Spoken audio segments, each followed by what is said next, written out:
doing a real space sound, and we call it a sync sound, and we stop all the sounds from the space around, we concentrate on the dialogue only, then how do you call this quality? You are not recording this sound. That's a very important thing. I think this also has a very important,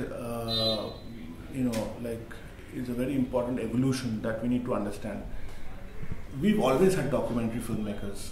They've always done sync sound in the least possible way sometimes, with minimum means. And these documentaries are documentaries which have gone around, they've gone to festivals, they've brought awards, they've been recognized. So here again, the importance of that sound was more in lieu of content of what was happening rather than the quality of the recording.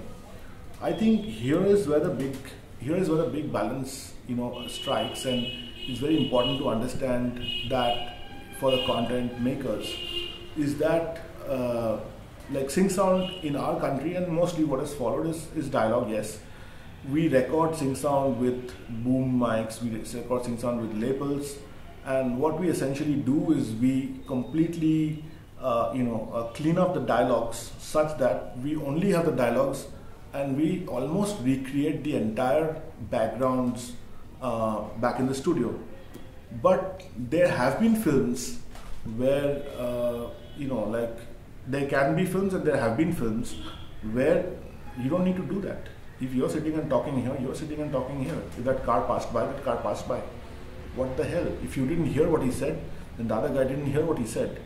So a lot of that kind of films also become very relevant with subtitles, because subtitles is also the means through which international audiences see the film, and then that's when subtitling and the quality of subtitling becomes very important. I think sync sound essentially is a big myth with people because they think it's very expensive. Sync sound is expensive, yes, but it's not that expensive. I will tell you the rates. It will cost you about 8,000 rupees a day to hire the gear, and it will cost you whatever for the sound engineer to work on it. I mean, you can easily do a sync sound project, and every sync sound project is hybrid.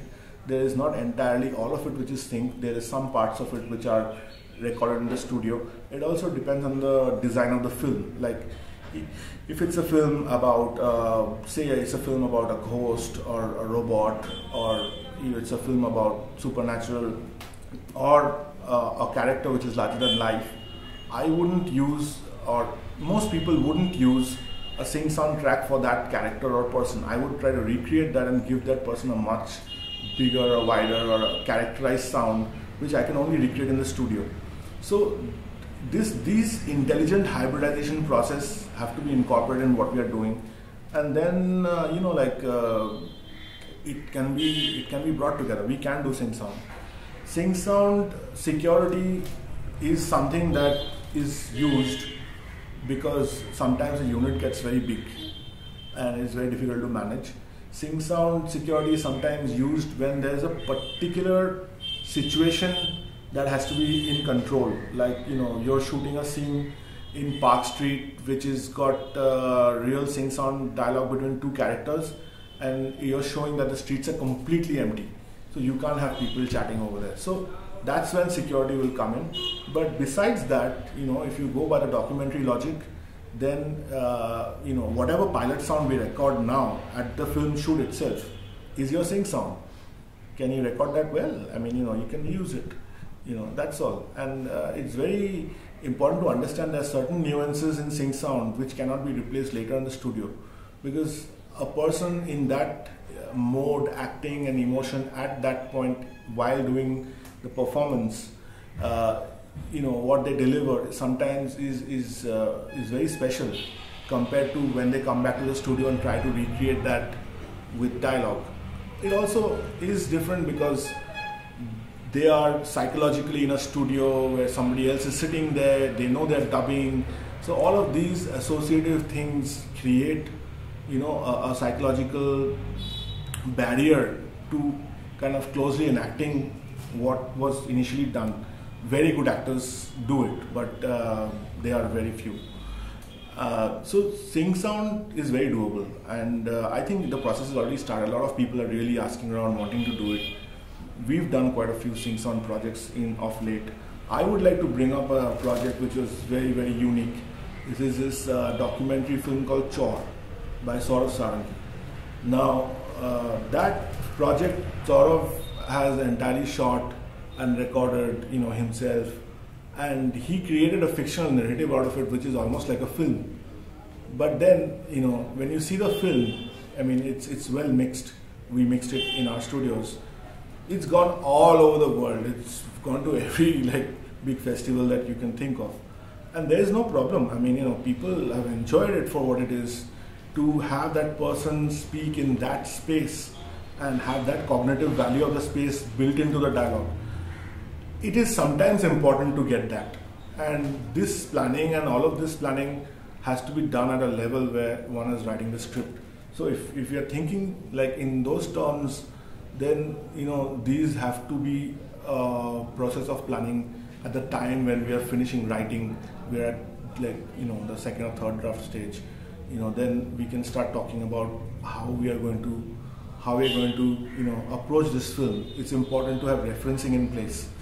So these are the developmental processes that will bring about that very different film that we can create by just not going to a studio and dubbing the whole film and making it another good film. Yeah. But we can always be liberal in our sense of understanding of spaces. We can shoot it like that. I mean, we can shoot it in a way where so we can shoot it in a different way, where in the same sequence or in the same frame we can have the same ambience to plan it in that way. Stuff like that, it just entails more detailed planning, more detailed understanding of the final treatment, how we are going to see this scene, if there's going to be any music on it, if there's going to be an intense interaction without any music, then how am I sampling your Foley's. Also, suppose I'm recording something and then there's this sound which is not part of the film or the script, which is in the recording, and later I want to boost your Foley's, I want to boost some of the sounds that pertain to you, I want to boost your movements, and if I increase your sound, then this sound will also come up. So I'll have to keep all that planning in my head and take a decision safely. So sync sound guys, directors mainly just want to be safe generally, to make sure that after spending so much time and money, they don't take all of these troubles back to the edit table, because then it means fixing them, then it means ADR, then it means all that corrective measures. So this is where it's coming from. So how do you find the dialogue in cinema as a sound designing point of view? Dialogue actually, but where we come from historically, from recording dialogue for film, we've always used very good big condenser microphones to record dialogue, because Indian cinema has been of that nature where heroes want their voices to be big and heavy, and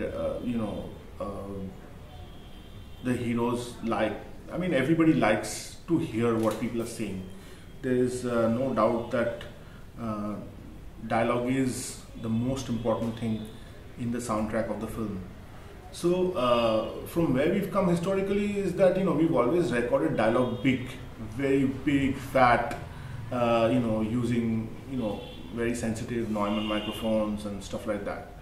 But up in the West, for people who come from sync sound, dialogue is recorded on lapels and dialogue is recorded on booms. Even in the West Coast, even the Bombay film industry, for people who are doing sync sound and they're matching the sync sound to ADR, in the studio they are also using lapels and booms so that they can get a tonal match done.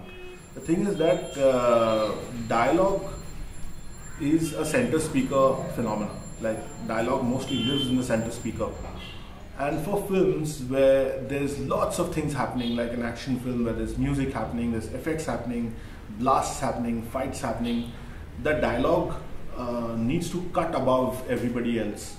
So the dialogue to cut above everybody else, the dialogue needs to be recorded in a way where it cuts.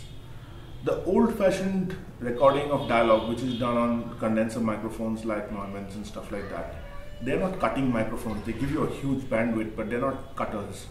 So even in the West, I've seen like most of the LA studios or like AdWork studios back in the US and UK, they use shotgun mics because they want the dialogue to be very edgy and cutting right in the center, just on the screen, maybe 2 steps ahead of it, and to keep it tight and focused so that there's a lot of range left for effects and music around it. But here in India, since we've come from the history of cinema where our dialogue was itself so big, so there is a lot of fight between big dialogue and big music. So where the big dialogue ends, the big music begins much before that in terms of range. So there's a huge clash that happens between dialogue and music. And to clear that out, the only way is to pull your music down. So this is a situation that we've seen through many films.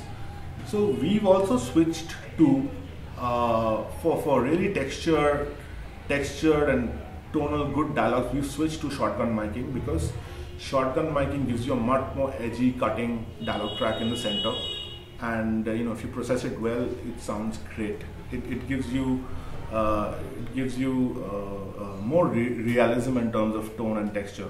So these are techniques which mostly we've been working on dialogue, but yeah, I mean, it again depends on what kind of film you're working on and how much budget they have. That's all. Yeah. But what about so much dialogue in cinema in terms of cinematic? That is, I think the amount of dialogue in cinema is well up to the editor and the director, because we don't have no control over that. We have control over wallahs, we have control over crowd sounds. Like, we can enhance crowd sounds, we can create crowds where there are no crowds.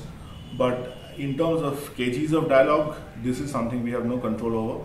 This is totally up to the editor and also the director. How he shot it. Has he shot it in a way where there's some dialogues happening, then there's passages, and then there's again dialogue happening, or it's dialogue. So it all depends on how it is being shot.